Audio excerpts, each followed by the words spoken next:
सोलापूर जिल्ह्यातील रानमसले गावात भीषण पाणी टंचाई निर्माण झालेली असून उत्तर सोलापूर तालुक्यातील रानमसले गावाला 8 दिवसातून एकदा पाणी येत आहे।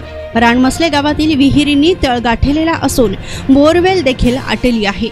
रानमसले गावात 8 दिवसातून एकदा टँकरद्वारे पाणी पुरविले जाते, त्यामुळे ग्रामस्थांना विहिरीतून पाणी काढताना कसरत करावी लागत आहे। रानमसले गावातील ग्रामस्थांना पिण्याच्या पाण्यासाठी भटकंती करावी लागत असल्याचं यावेळी दिसून येत आहे। माझं नाव पंकज शिंदे। तर आमच्या गावात पाण्याची लई मोठी अडचण आहे। 4 दिवसाला टँकर वाटते ती पण खडूळ पाणी समजा आडत हे बघा, त्यात व्हिडिओ दाखवा तुम्ही पुन्हा शेवटाला। लेकरही समजा आजारी पडलेली गावात, काही पाणी सोय नाही गावात। काय करायला पाहिजे मग आता? पाणी सोय पहिली केली पाहिजे ह्यांनी।